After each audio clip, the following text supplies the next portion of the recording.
Hello everyone, it's Kenneth Martin here, your host for the Hard Hat Talks podcast. Welcome back.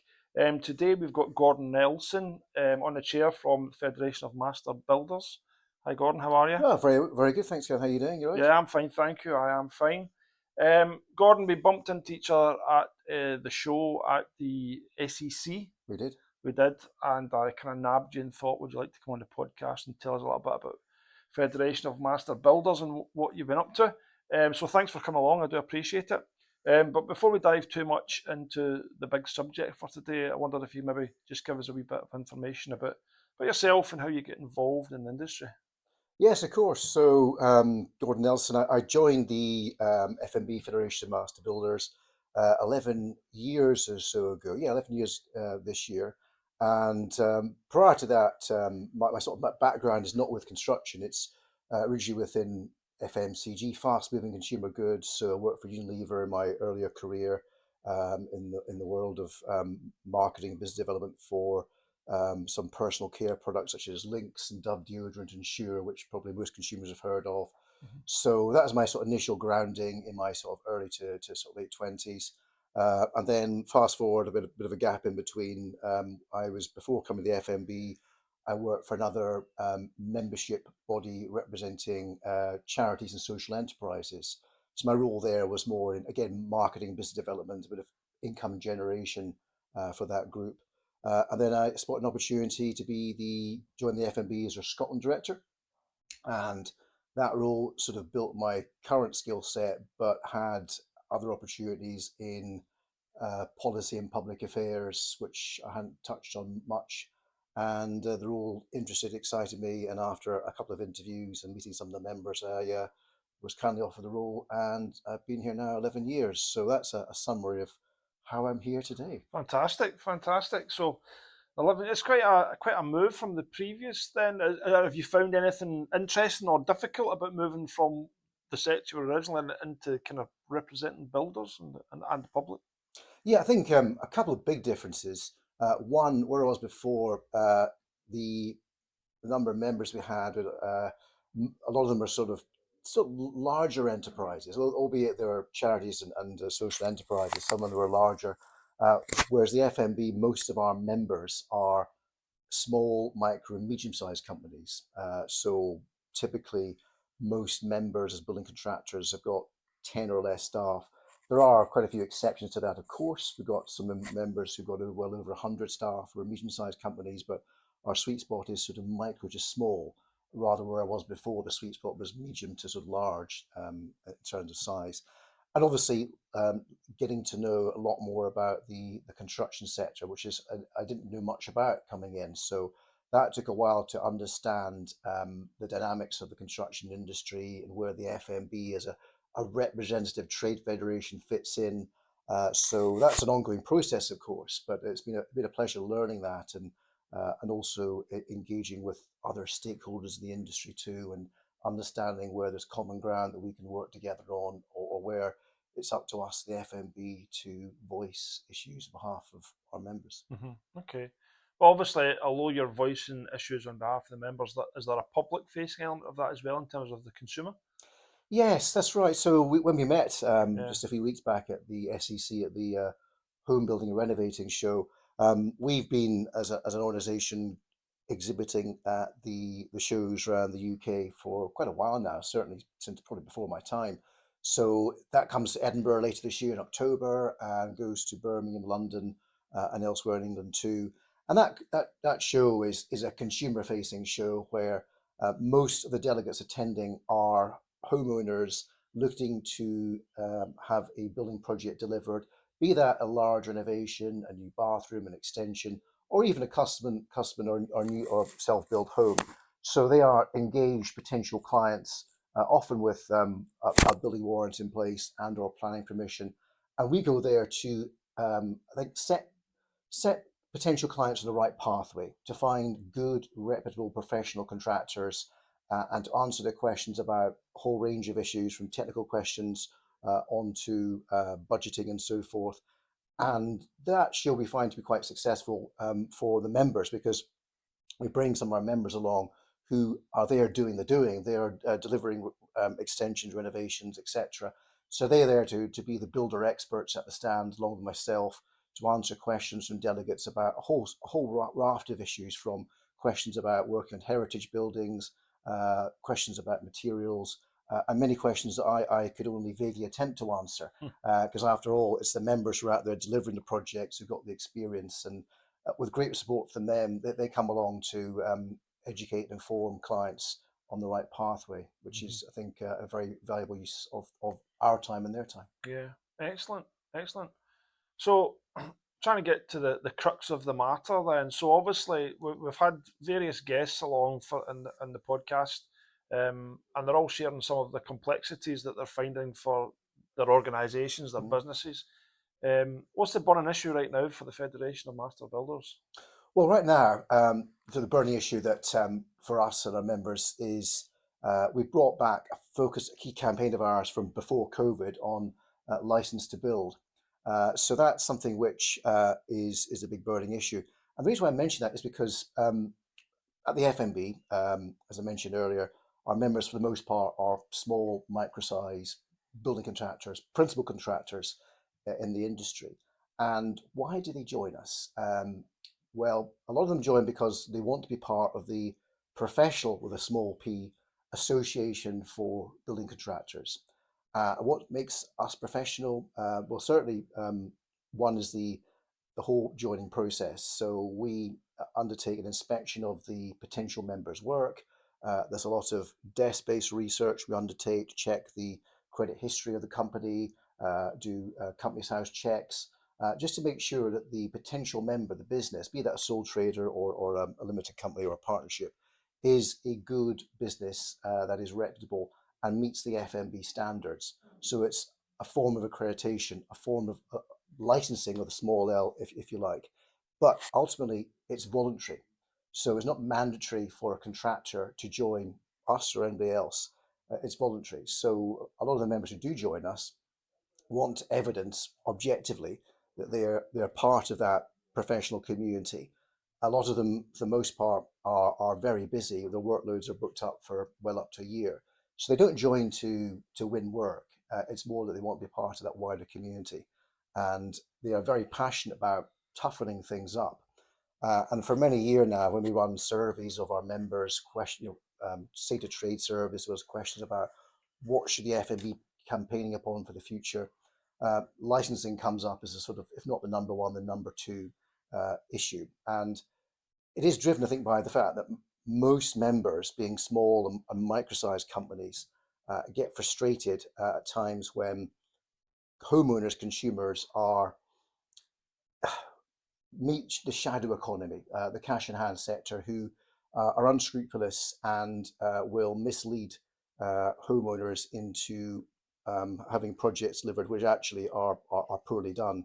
So that's why for a number of years in our regular surveys, we've consistently seen support from our members for us to campaign on licensing the building industry. They see that as the key thing we should focus on. So part of our role as a membership body is to listen to our members. So so that's why we brought back this license to build campaign and published a report last month in May at the House of Lords, which was quite an interesting occasion. Right. Okay. So, license to build. How big an issue is it? I mean, the practice, we've been involved in, if you like, some smaller domestic projects for many, many years. We've came across very successful projects, and we've came across not so successful projects. Sometimes a reputable builder gets caught out as well, to some extent. A subcontractor a subcontractor they've maybe not used very often, who's let them down or something like that, and all of a sudden a half decent contractor turns into, on that particular project, something that's not too good. I guess what I'm going with the question is how big a problem is it? I mean, obviously you've got so many members, but have you got any data on, of all of the anticipated contractors out there where we've got 10% market share or something? I'm trying to get a handle on, you know, the scale of the problem of the unlicensed contractor. Yeah, I think one thing in our report, it talks about some of the potential, the current pitfalls of what an unlicensing system actually produces, and one is the economy and the hidden economy in the UK. from a report produced by the HMRC, so back into 2017, suggests that it's basically contributing, worth about £41.7 billion, and is making up about 17% of the wider construction economy. So that's lost tax revenue for the Exchequer, and that's given today's state of the economy, with the Chancellor announcing another spending review and questions about future tax rises this autumn, of course. We think if we bring more contractors and business into the legitimate sector, that'll help generate more tax revenue. I think secondly that one thing we did last year was run a research report with Homeowners Alliance, and it found that there's a lot of assumptions by consumers about the building industry, and one of which is about half of homeowners in that poll just thought that builders were already licensed, and they didn't understand that that wasn't the case. And about a third expected building contractors to be part of a relevant trade body or federation, and to conduct regular training or CPD, which is not the case. So there's a big gap between their perception of how the building industry actually works and actually the reality from the client base of mainly homeowners, how it actually is. I think going back to the wider side of things about what is the viewpoint from other parts of the industry, going back to just before COVID struck us, I hosted a roundtable discussion with other parts of the industry, the Civil Engineering Contractors Association, representatives from volume house builders and structural engineers, to talk about should licensing be introduced to the construction sector. And I think the summary of that discussion, plus also our focus of our campaign, is that the aspect of licensing should be targeted to where it's needed most, which is companies who are delivering domestic building projects, rather than having a universal licensing system for all forms of contractors or developers. For example, a large civils firm delivering projects for SSE or for Scottish Water, or indeed volume housing developers, potentially not. So I think the focus for us now, based on feedback from other parts of industry and from UK government, is to concentrate our efforts on the domestic building sector. Right, okay, that's interesting. Because I mean, even as an architect, I get to know, the guy in the white van, so to speak. And if I wanted something done in the house, I've got people I would go to, people that I would consider reputable, albeit maybe not members of the Federation of Master Builders. So I guess where I'm going with that one is there's probably people out there who may prioritise, that they would look for someone to be licensed, and there's, for some jobs in the domestic sector, they might think, well, I just want that one wall painted, so I'm not too fussed if it's a painter who's necessarily registered. So are we thinking now that what this would do is that somehow everyone who wants to do work in a domestic scene, any tradesman who wants to do, a tradesperson who wants to do work in the domestic scene, would in some form or other be licensed? The way we've looked at it now, Kenneth, is that it would be mainly focused on principal contractors. Right. Most of our members are principal contractors who take Right. responsibility under CDM regulations for delivering typically domestic projects, renovations, extensions, conversions, and so forth. So it focused on the business, the principal contractor who take that responsibility, and it would look at basically companies or sole traders. Right. And where we are now is developing a sort of, I guess, putting more details, more flesh to the bones of how licensing might operate, which is, I guess, the next couple of stages, which you might come on to a bit later on, is that we wouldn't necessarily want to have the licensing done for works that are not warrantable. So if there's a building warrant process, I think that's where we see things coming in for now. There's discussion to be had there between UK government and the Scottish government, of course, separate building standards system here as to mechanics of that. But that's how we would potentially see things. So that way, a homeowner who's getting in, looking to find a builder to deliver structural works, licensing would apply. If it's just, for example, some painting or hanging wallpaper, then at this particular stage, that would not apply. So it would focus on the principal contractor rather than going too much more into the DIY marketplace. Yeah. So ultimately, I'm thinking different scenarios in my head. That must be. Is this something? So here's the question from our perspective then. As architects, if we were involved in a warrantable works, right, it could be the case that the architect or the building control officer, in theory, is responsible for going out to inspect those works either during the process or at the end to try and ascertain if the works are built to the right standard. Now, a lot of clients don't ask for that service, and a lot of building control departments are too busy to actually provide that service.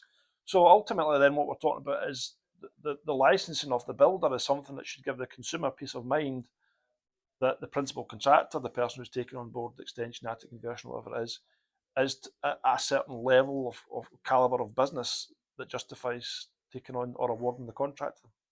Yes, exactly that. So that way, it gives them a lot more peace of mind and confidence that they are engaging a licensed contractor. And of course, for any licensing to work effectively, the consequences, there has to have to be teeth and penalties, and it has to be able to exclude the unlicensed, the unscrupulous, and so forth. Otherwise, there's a risk of unintended consequences, which nobody would want to happen. So that's why in our sort of development of how the scheme potentially would work, there'd be sort of four pillars to the scheme. One is health and safety. Second would be quality management, competence, and disputes. So those are the four sort of components. There's a lot more details to how that would operate within practice. Without those four key pillars, a licensing system wouldn't be robust enough, I don't think, and nor do members would think, to deliver what it sets out to deliver, which is raise quality and standards and protect the end clients and boost the reputation of the domestic building sector. Yeah, no, that's quite interesting then. So I think I would welcome that because I've seen so many disasters over my years, as you know, working with some clients. And believe it or not, one of the worst things I'm thinking of just now is where it was the client's cousin who was building the extension, and I thought, oh, I never work with family, you know. And then all of a sudden it turned into a disaster. And we did help that client out to the extent they came in with a couple of bottles of whiskey just to say thank you for the assistance. But I think those pillars you're talking about are quite important. And probably some people, homeowners, consumers, when they get involved in a project, for a lot of people it's a one-off experience. So I think there's a whole thing of how do we educate them on the importance of those pillars before they appoint someone as well. So I guess there's either going to be a big PR exercise from yourselves in order to make the consumer aware of licensing and the benefits of using a licensed contractor. Obviously, if they're talking to or interviewing licensed contractors, then they can present the value of how we're FMB registered, which would be a good thing. So I guess I'm wondering about those pillars. How do you, as an organisation, make sure that the people are compliant? Well, we can't talk about all of them, I suppose, but health and safety. Health and safety. I think even with reputable contractors, good contractors, there's something that probably in the domestic market they tend to turn a blind eye. They're not wearing hard hats on sites. They're not necessarily protecting the skip. It just sits in the front garden, etc., etc. So how might we explore that? How does FMB potentially look at exploring that with their contractors? Yeah, I think that's a key area, and we are sort of well, I guess, connected to some extent with the health and safety executive, and I have discussions with them in the past about domestic building sector and the skill sets of local contractors. So that's absolutely key, and it's not just about employing. It is about employing the right trained, competent people, but again, we need to tease out exactly how that works. And equally, if there are lapses in health and safety, then that would count against the licensed contractor in the future. So a bit like a driving license, points on the license, so to speak. So that way, some of the breaches may be a license loser, some would be count against you. So that is absolutely critical. And it's one thing which actually our members say to me, that particularly them, for the most part, being part of what they would describe as the legitimate domestic building sector. They've chosen to join the FMB. They employ people. They pay their taxes. They obviously are absolutely so focused on their own reputation as often local contractors operating in a sort of smaller community that if they get things wrong, then their reputation is counts against them, and also future work too. So for them, they are absolutely keen to get things absolutely right in health and safety. And one frustration they have, and a slight digress, is that when projects are F10 notable to the health and safety executive, that obviously triggers if there's resources for an HSE inspector to pay a visit. But often I've had stories from members saying, "Look, we've got we're notable site. We've got everything in place as far as health and safety concerns. Quarter of a mile down the road, there's a site there which is it was something like 2,000 years ago. There's absolutely no sign of scaffolding, no sign of support. Who's paying them a visit? And just because it's not F10 notable, so there's a frustration there that small builders, yes, they do not have the resources of their professional scale as a larger contractor, but at the same time, they work to do things as right as they can on various health and safety measures. But equally, they want to see those who are completely out with the legitimate construction sector penalised appropriately, and a licensing system I think would help to achieve that too. Well, it's true. I think there's the whole thing of value. People, there are some consumers who would want value. There are others who are just focused on price. And to some extent, unless the license is something that becomes mandatory, then there's always going to be that element of the price shopper, whether they're trying to do that with under the radar, cash jobs, etc., etc. So I think as architects, we would welcome a kind of the legitimate, side of things. I'm keen to maybe explore, and I know this is a kind of work in progress, but I'm keen to maybe explore then how would that work? How would you police that with, if I was coming to you as a homeowner and I said, right, okay, I've got two choices. I can go down the FMB route, or I can just go and get the guy in the white van who I think is a reputable builder. So how do I choose? How do you police that? Will there always be that opportunity, or is the license a method of saying you cannot go to the guy in the white van?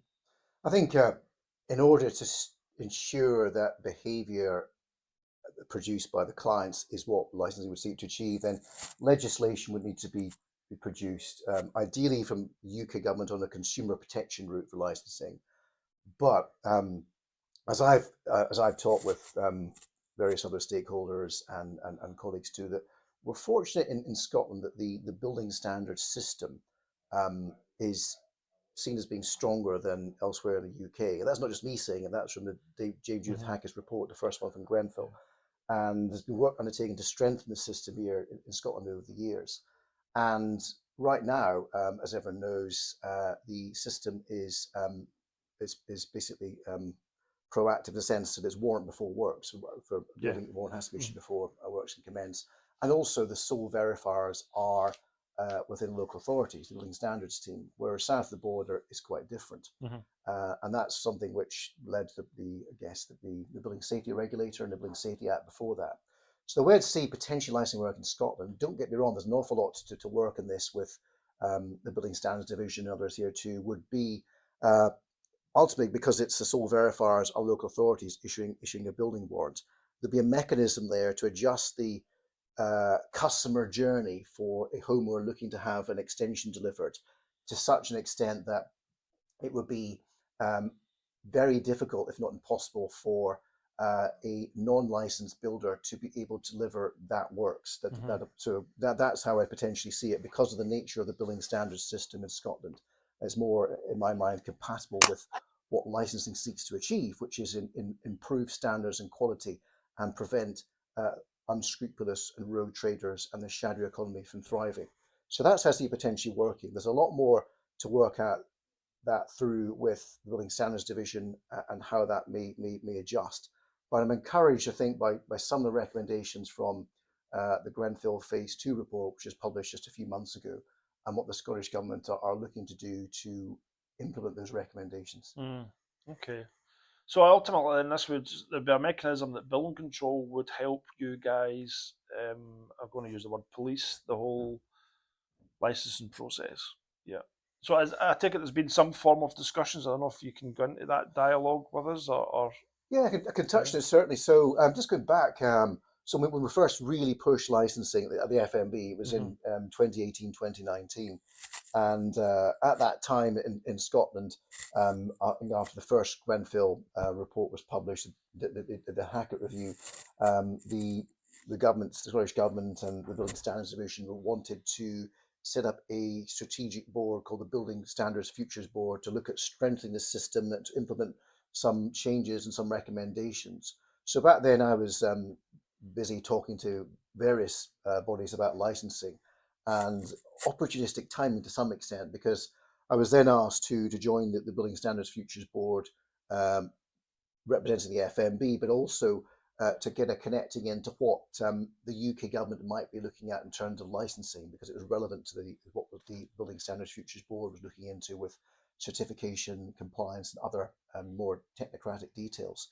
So where we are with that, without giving any secrets away, I don't think it's too much, is that there's a nice link up between what the Futures Board are looking to implement and the desire of the Scottish Government to work with the UK Government, where applicable, in implementing key recommendations within Scotland, and also noting some of the complexities of the interplay of what's a reserved matter of consumer protection and what's a devolved matter, which is obviously building standards. So I think the outcomes in terms of the aspirations and quality are aligned. It's a question of ensuring the mechanics actually work.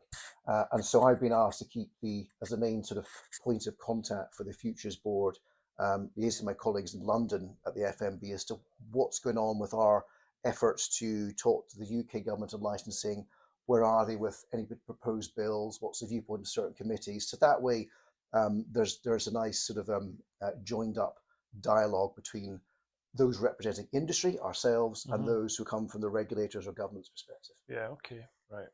I think from our perspective, then we work on a daily basis with planning officers, building officers, and we've seen a system that pre-COVID, but definitely after COVID, whereby local authority officers are just absolutely swamped and don't have much time to phone you or email you back, etc. So now we've had this conversation. I guess just to tap into it for the listeners and the viewers. Is this something you feel would add more bureaucracy to the system, or is it something you think could be fit nicely in? And I'm trying to think: do we create more tick boxes for building control, or is it something that can be done quite streamlined? Yeah, and that's a key area, because it's something which, from the point of view of our members as well, the SME building contractors, for the most part, don't love bureaucracy. Yeah, That's an yeah, understatement. So juggling all the responsibilities of running a building company, from dealing with the HMRC, dealing with a whole range of other regulators, is complex, and it takes up time on productive time of actually delivering building projects. So our members, whilst they support licensing, I know a lot of them would say, look, if it helps to take away some other form of red tape, or at least not add more to it, then that would be a good thing. We don't want to add more bureaucracy and more paperwork to oversimplify for our members and the wider building community as well. And the same applies, as you mentioned there, Kenneth, to building control, who I know from my conversations with the control officers and on the Futures Board in my role, that they are very stretched, and they are very busy, and adding more response to them there's a potential breaking point too, which is, I think, why a few years ago the Scottish Government set up the Building Standards Hub to try and back up the system as a whole, to ensure that the warrant process was done very, very well, and there weren't too major delays. Obviously, the world of planning, that's another matter. It's a huge delay, a huge headache for many of our members and other developers too. Yep. So yeah, it's a very good point you make there, and I think that's something which we need to be very mindful of when it comes to developing the details of how a licensing system might actually work. Yeah. We don't want to be adding unnecessary extra bureaucracy. How that would work requires a lot of careful thought. Yeah, I think the thing for me is I mean, I'm kind of imagining a conversation between myself and a building control officer, or sometimes on the domestic projects, we don't do much of them now, but it used to be the conversation along the lines of everything's done and dusted. They would then send a letter to the client, the consumer, and say, give us a notification when you're ready to start the project. Now, sometimes we're involved in that process, and sometimes we don't have anything to do with it. But I'm just trying to get to the crux of. I'm kind of assuming then that a building control officer could not authorise a project to start on site unless there was some kind of confirmation that the builder was licensed. Mm-hmm. That's ultimately what it means, yeah? I No? think it'd have to be that. It'd have to work within our system in Scotland. Otherwise, there's a risk that it doesn't solve the problems it's trying to fix, Mm-hmm. which we want to avoid that. How that mechanism is then changed to ensure that happens, but noting the challenges of bureaucracy and workload of building control, building standards teams around Scotland, it is another matter. And I'm fortunate enough for having been involved on the Futures Board to be able to articulate the viewpoints of the industry. I say the industry, our FMB is part of the industry, that there's desire to toughen things up and introduce licensing.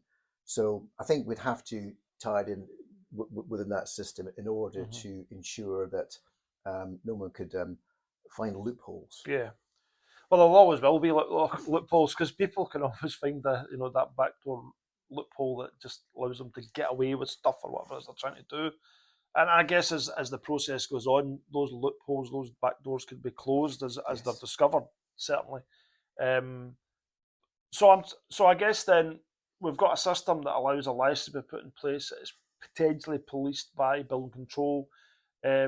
What might the implications be then if the homeowner, for example, the consumer, suggests that we're employing Jimmy Smith builders registered with the FMB, and then that doesn't happen? What is the implication then for the consumer? Yeah, I think there's ways through which potentially completion certificate may be refused, for example. Right. It becomes a defence. There's work going on to try and look at the sanctions of breaches of the existing building standard system in Scotland to ensure the penalties are the right level. So that way, be that developers, be that contractors or clients, know that the consequences of breaching the regulations are quite severe. Mm-hmm. So, for example, that may include, or depending on recommendations, shutting down a site. So that's a huge money loser for a developer or a contractor, or finding the relevant person substantial amounts of money, or banning them from becoming a company director.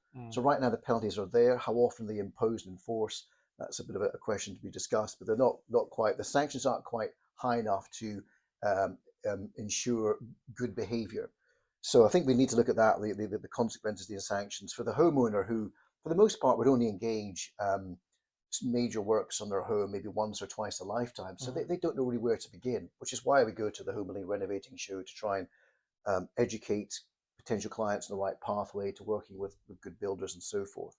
So it's important that they'd understand the consequences of going down a route that hopefully would be very difficult to achieve, no loopholes, that they wouldn't get a completion certificate issued, insurance would be invalidated. So there's conversation with the insurance bodies about this too. Right. So that way their premiums will either go through the roof, or they wouldn't be able to have the right cover in place because they chose not to go down the legitimate license route. So that would certainly hit the wallets, I suppose, as well. I think there's also a kind of moral obligation. I think a lot of homeowners think about themselves living in the home, and Grenfell is one of the things that's happened to the whole industry. It shocked the whole industry. It shocked the whole of the UK and the world, and we now think, we do get frustrated. Let's face it, we do get frustrated about the extra bureaucracy, the extra costs, and the time that's involved in trying to design buildings now that take some of the learnings and lessons from Grenfell and other building disasters that we think, right, we need to not do that again. But that's, we all understand we're doing it for the right reason, though. Yes. But similarly, or not similarly, on the opposite hand, you've got homeowners who think it's my house, I want it done right, and I believe it's done right. But they're not necessarily thinking about, in 10 years' time, or 50 years' time, or 20 years' time, I'm actually going to have to sell this house, or, heaven forbid, to pass away. Someone else is then taking on board the ownership of the house, and that potentially works will be done to the house that were never safe, maybe incorrect fire protection, smoke detectors that maybe have been incorrectly fitted. So from that perspective, I do think that that's an interesting proposition to make sure that at a domestic level that these works are properly done. I know I've got a property over in Spain, and I walk in and I kind of think that it's built to code. But interestingly, there's things about it go, couldn't get away with that in Scotland or the UK. Mm-hmm. You know, so I do think that a licensing, because it's okay saying, you know, the architect's designed it, building shows signed it off, but ultimately that's bits of paper. You know, it's up to the contractor on site and the person who's supervising that work, potentially the homeowner, to make sure that it's built properly. It's a very good point you make there, Ken. I think, yes, getting work in, having it done properly, and for the occupier, the homeowner at that time, is key, and to avoid terrible experiences, which some have been shared by some consumers to us in recent months. So that's something to keep it, but also, think 10, 15 years down the line, that's key. So every buildings will outlast the then occupiers. So the next people have got to be absolute trust and confidence that if there's been structural works done, it's done very well. So they're not thinking about having to fork out some money for unnecessary remedial works, which no one would want to undertake. Yeah. Maybe just explore a wee bit then about some of the pain points. I'm thinking I've got a neighbour who, if they're listening, will be laughing at this. So I've got a neighbour on one side of me who years ago wanted to knock down a wall between their kitchen and the dining room, and I got a structural engineer in, and yeah, it was a load bearing wall, and we did everything right with putting beams, etc. On the other side of the street, I've got another friend who's a neighbour who's got the exact same house, and they put a picture up on Facebook saying, "Oh look, here we are," and there was a picture of no wall. No props, no dead men supporting anything. And I just messed and said, "Wait a minute, that's a load bearing wall. How do you know? Because I've just done it next door." So these are the kind of disasters that can happen. So maybe just for listeners, viewers, you mentioned there that some of your consumers have called in with some disasters. What kind of disasters are they reporting? Yeah, well, there's one here. Just read this one out. Will protect the individual's identity. But this is from a homeowner saying, entrusting my life savings to a builder for a much needed extension after my MS diagnosis turned into a horrific ordeal. My home needed future proofing, but instead encountered deception and destruction. And that individual's now left a damaged house and a drained pension. So obviously their argument is that regulation is desperately needed to protect vulnerable homeowners from predatory practices. So, and there's other examples that I could share where very sad experiences where people's life savings are gone and they've been conned, or they've not asked the right questions up front, and haven't. So a whole raft of different reasons. But having licensing would prevent that from happening. And yes, in parallel, we and others would have to continually educate clients about engaging the services of a licensed builder, the questions you should ask. And there's good information out there already, but who's going to spend the time going through the Building Standards Division's work website and the customer journey? I will, but that's part of my job. Yeah. And spend time and time on that. It's not often the case that people do huge amounts of research, and also perhaps these days just relying on likes and referrals via social media channels isn't necessarily the best guarantee you've got someone who's a quality contractor. That's not to say that recommendations on social media are necessarily ones to avoid at all costs, far from it. But equally, you need to look at the objective certifications of a building company. In the same way is the architect registered, I mentioned the RB, is a structural engineer, are they part of the iStructE, for example? Is a planner engaging with, are they an RTPI planner? So there's many parts of the construction community, the professionals, where they have regulations or a system in place, surveyors as well with the RICS. But the final piece of that jigsaw, the critical part in many ways, when it comes to delivering the building project, there's no licensing. And that's when there's potential disasters, not just health and safety, but to clients' budgets and their own mental health and well-being. Yeah.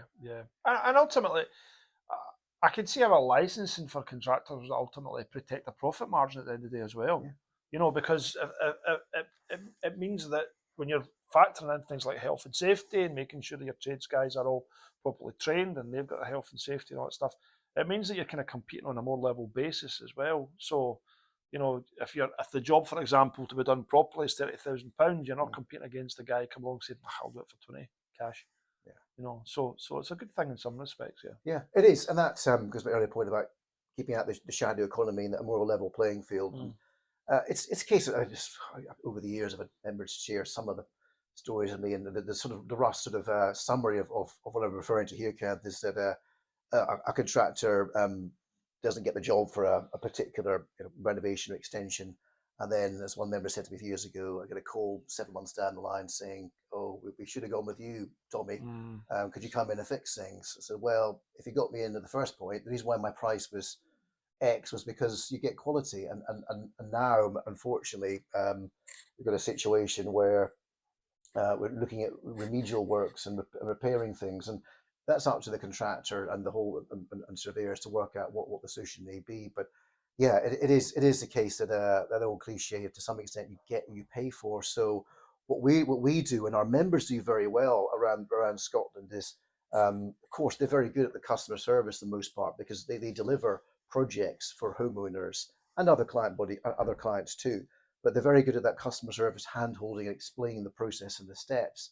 And they would say, as one said to me a few years back, that we need to keep reminding homeowners, particularly, that they are about to, if looking to do a home improvement project, an extension, renovation, or whatever, they're about to invest in the only appreciating asset most of us are likely to ever own. So therefore, they should channel their thinking and their investments accordingly, rather than just do a bit of a casual approach, cash in hand.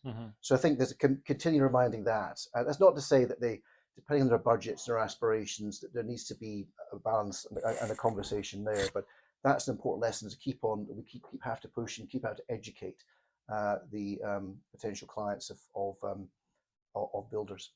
Excellent.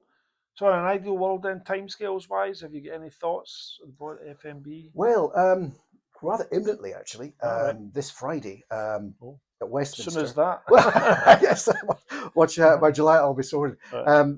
I mentioned this, because at Westminster there's an MP, Mark Garnier, who has tabled the Licence of Domestic Buildings Bill as a backbench bill, and that had its second reading on Friday this week. And thereafter, we at the FMB, particularly my colleagues in England, will have more of a feel as to what the UK government's view about licensing is. And that will help inform next steps, not just south of the border, but for myself in Scotland too. So that'll test the appetite of whether the Westminster government is serious about licensing domestic builders through the consumer protection lens, which is a Westminster devolved matter, or whether we pick things up more here, where we try to push licensing through the building standards system. As I mentioned earlier, there's good dialogue, at least as far as I can tell, between the Scottish and UK governments on the recommendation of postgraduate about licensing principal contractors, but we want to go further than that. So I should have more news probably middle of June, and thereafter that will inform next steps for ourselves in developing how a licensing system would actually work in practice. So it's interesting, exciting times right now, and I know many of our members around the whole of Scotland, all the way from near here in the Central Belt right to the far north in Shetland and the Isle of Lewis, are very keen for us to keep pushing this, and are holding me to account too in terms of what am I up to try and keep reminding policymakers and pushing things on licensing. So I must make sure that I keep up the good work as much as I can there. Yeah, excellent, fantastic. Is there anything else then you want that we've maybe not covered in terms of a license that you think might be worth a mention? Well, one thing just worth a mention too is there's different parts of the world where a form of licensing building companies is in operation. And one thing just across the water here, Republic of Ireland, there's the CIRI scheme, the Construction Industry Regulator Ireland, I believe. I hope I got my acronym right there. And that was voluntary for a few years and is in the cusp of, I think, becoming mandatory. I need to do a bit more research in that. But I've quoted some examples in the past where there's licensing of building in Australia, some Australian states, in parts of Germany and America, but more closer to home, in the Republic of Ireland, they are developing a mandatory system that's backed by legislation, and it's in the same direction of travel of what we're trying to do here too. So I think next steps for us in the FMB and other parts of the construction sector is to learn from what's happened already over the last 10 years in the Republic of Ireland to develop the CIRI scheme, and also to see what the next steps are of making it statutory. So I Mm-hmm. think that's good to know that Celtic Cousins are a couple of steps ahead of us on Yeah. licensing building companies. Excellent. It's also good to know that you're researching that and trying to learn from lessons of the past, because I think as architects, we feel sometimes legislation comes in and go, somebody's not thought that through. Yes. So it's good that actually that it's not just a rush to get the licensing system in there, but it's something that's been considered. And there'll always be back doors, there'll always be loopholes, of course there will, and you can plug them as you go. But to know that the research has been done up front, I think is very important. No, that's absolutely true. I think, yeah, completely back up on that. There's examples where, yeah, the FMB and other parts of the industry, you see legislation being rushed through. You think, if only has a bit better dialogue and engagement with industry, then maybe we could have mitigated this or that. So you're right. So I'll certainly be, I would say, advocating a trip to Dublin, for example. But I think it's vitally important that we learn from some of the lessons which the development of the SERI scheme in Ireland, some of the lessons they've learned last 10 years and where they are now. So that way we can develop a mechanism for licensing which delivers for industry and for clients of industry. Excellent, fantastic. Okay, so I've got a wee question for you, if you don't Sure, far mind. away. It's been left by a previous guest for you. The question is, what is your elephant in the room when it comes to the built environment? Ooh, I think the one I'd pick today would be is to do with retrofit and decarbonising existing homes and buildings. That, as we know, is a huge challenge, and that's to do with the Scottish Government targets of 2045 net zero, and the built environment is a big contributor towards the carbon heat associated carbon emissions, for example. So I know there's been a lot of good work in Scotland through basically social homes and those built by local authorities and council tenants, and refurbishing and improving the energy efficiency of council owned properties and the social housing sector. But in order to make a big difference in reducing the heat demand of existing buildings built a long time ago, 250 years ago, right through to buildings built quite recently, there's a huge amount of work to be undertaken there. So that is a big challenge for the industry in Scotland, and also for government, and also for myself as a homeowner and many others, because I think about 62-65% of homes in Scotland are owner occupied. So in order to reduce their heat demand, and there'll be different pathways depending on what's specified, different measures to implement, be that fabric upgrades, be that heat pumps, to reduce the heat demand and move us on to less carbon emissions and so forth. So that to me is the elephant in the room, because we know, the FMB, that the government in Scotland cannot fund and pay for this. It's impossible. It costs billions and billions and billions of pounds. But equally, is there the appetite amongst homeowners with limited savings to upgrade their homes with insulation and or heat pumps? So I think, from my experience of some of our members who deliver home improvement projects and also retrofit projects, they're already tapping into what could be described as a very, very able to pay sector. Wealthy clients who want to upgrade their homes with not just a nice extension and great finishing with your Farrow and Ball paints, your granite kitchen workshops, but also want to do their bit for the wider environment by having insulation upgrades and the right blend of energy efficiency measures, be that heat pumps, for example. But ultimately, that's very costly. So how do we tackle the vast majority of thousands of homes across Scotland of different architect types, built, as I said, 200 years ago, right up into the present day, to ensure that retrofit is done to the built environment? So that's my number one elephant in the room. It is for many of our members whose main project is on existing buildings, RMI works, for example, a potential massive marketplace. But if the demand's not there and the appetite's not there from clients, then that marketplace is just a theoretical one. And that's not good for our members' potential works in the future, or indeed for the environment and making 2045 targets. It's also something that your the licensing could help with, because if it becomes the market that it could become, and somehow there's an enforcement of some kind of retrofit, upgrading fabrics, etc. Yeah, is it affordable? For a lot of people, probably not.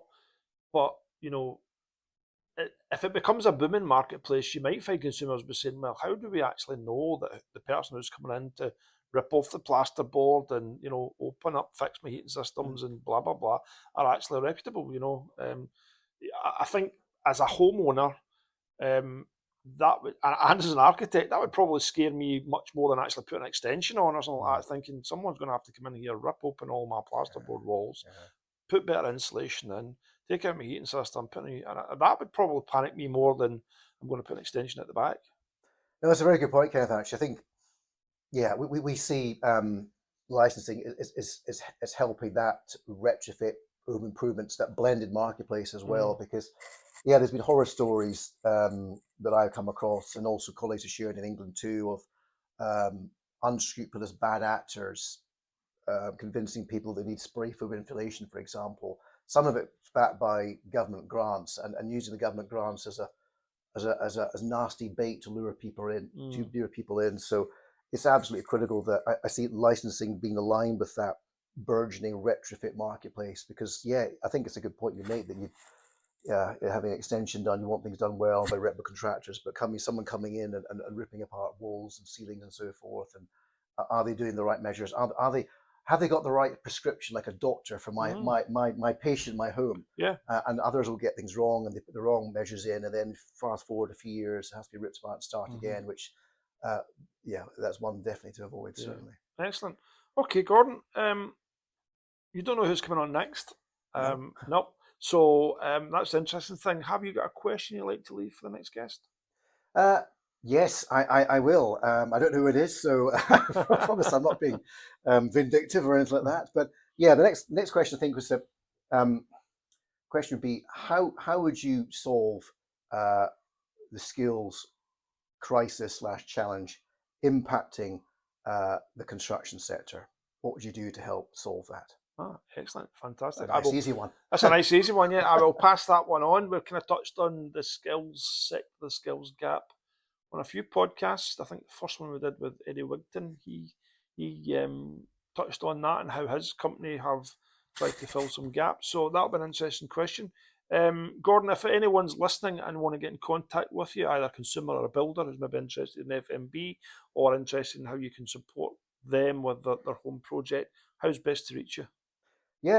Drop me an email, gordonnelson@fmb.org.uk. You can also find our website, the usual 3ws.fmb.org.uk, and that's a great starting point. And I can either answer the questions myself or direct for example, a potential contractor wants to join. I can get them to speak to my colleagues in our membership advisory team. Do feel free to get in touch. I tend to be able to have a good stab, but if not answering the question, I know who to speak to if I don't know the answer myself. Excellent, fantastic. Gordon, thank you for coming on. Maybe when things become a wee bit more formalised and you've maybe got a licence in place, or there's a wee bit more direction on when things are actually happening, we could get you back on, because I'm sure it'd be an interesting topic for people just to dot their I's and cross their T's on. But until then, Gordon, thanks for coming on the Hard Hat Talks podcast. Absolute pleasure. Thank you for inviting me, Kenneth. Thank you. Thank you.